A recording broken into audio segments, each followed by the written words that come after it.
नमस्कार, आप देख रहे हैं डॉक्टर साहिब आपके साथ मैं हूं मुस्कान। दर्शकों, आज के इस एपिसोड में हम बात करेंगे ऑटिज्म के बारे में।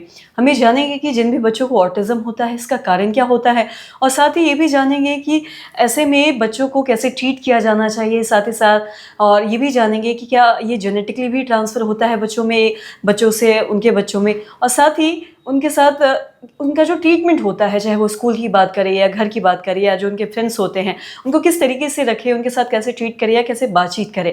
और इसी पे हम तमाम जानकारी लेंगे। और इसी पे खास बातचीत करने के लिए आज हमारे साथ मौजूद है बिहार की जानी मानी नवजात शिशु रोग विशेषज्ञ डॉक्टर रुचि झा। मैम नमस्कार, बहुत बहुत स्वागत है आपका।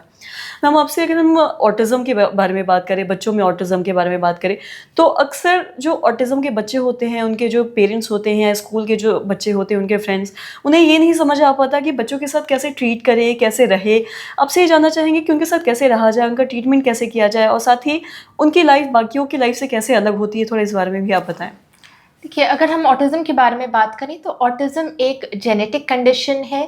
और जब जीन्स पे एनवायरनमेंट का कुछ एक्शन होता है तो बच्चे में मैनिफेस्टेशन होता है, या जो बच्चे में इसके सिम्टम्स दिखाई देते हैं। अब जो आपने सवाल किया कि ऐसे बच्चों के साथ क्लासरूम में या पब्लिक प्लेसेस में कैसे डील करें, सबसे पहले हमें इन बच्चों को समझना ज़रूरी है कि इन बच्चों में क्या क्या इश्यूज़ रहते हैं। तो इन बच्चों का सबसे पहला इशू है सेंसरी इश्यूज़। सेंसरी इश्यूज़ से मेरा मतलब है कि ये बच्चे हो सकता है आवाज़ को लेके हाइपर सेंसिटिव हों, किसी टेक्सचर को लेके हाइपर सेंसिटिव हों, या हाइपो सेंसिटिव हों। वो दौड़ना, वेस्टिबुलर हाइपर सेंसिटिविटी या हाइपर सेंसिटिविटी कह सकते हैं। तो ये सारे जो सेंसेशंस हैं, ये बच्चों में सेंसरी इश्यूज़ बहुत कॉमनली पाए जाते हैं। तो यदि आपका बच्चा इस तरह के कुछ बिहेवियर सीख कर रहा है तो सबसे पहली चीज़ कि इससे परेशान ना हो, because this is completely normal.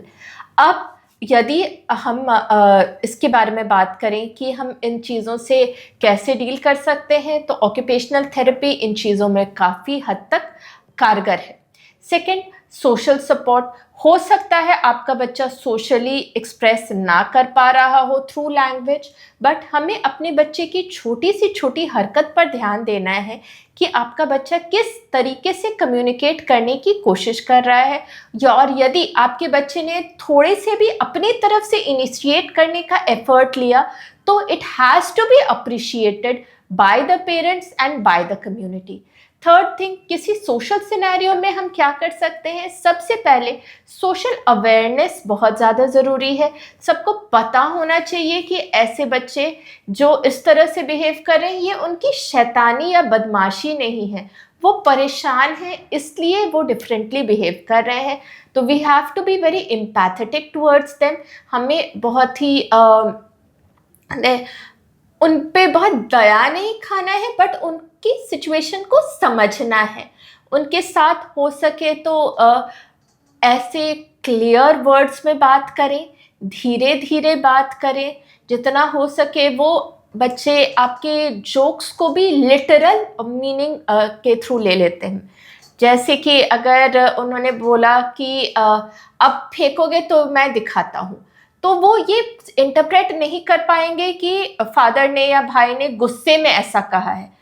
वो क्या इंटरप्रेट कर पाएंगे, अब फेंकोगे मैं दिखाता हूँ। तो वो और देखने के लिए कि क्या वो दिखा रहे हैं, वो फेंकना स्टार्ट करते हैं चीज़ों को। तो उनका इंटरप्रेट करना, उनका ये करना is completely different than how we do process things. हो सकता है वो बच्चा एक ही टर्म बार बार बोलता चला जा रहा है, तो हमें ये चीज़ सोचनी होगी कि वो इस चीज़ से क्या बोलना चाह रहा है। क्योंकि अगर वो हमारी बात नहीं समझ पाता तो हम थोड़ा सा एफर्ट लेके हमें उनकी बातें समझने की ज़रूरत है।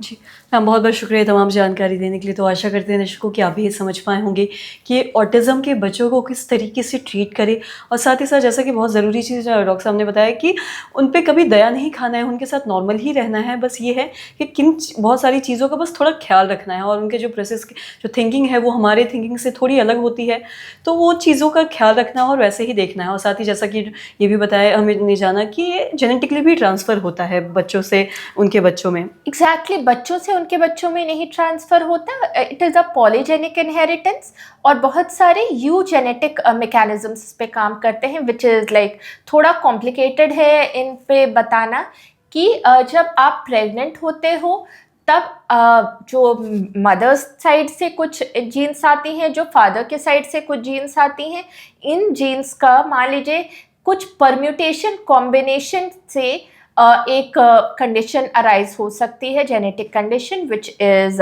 ये thing which can lead to autism.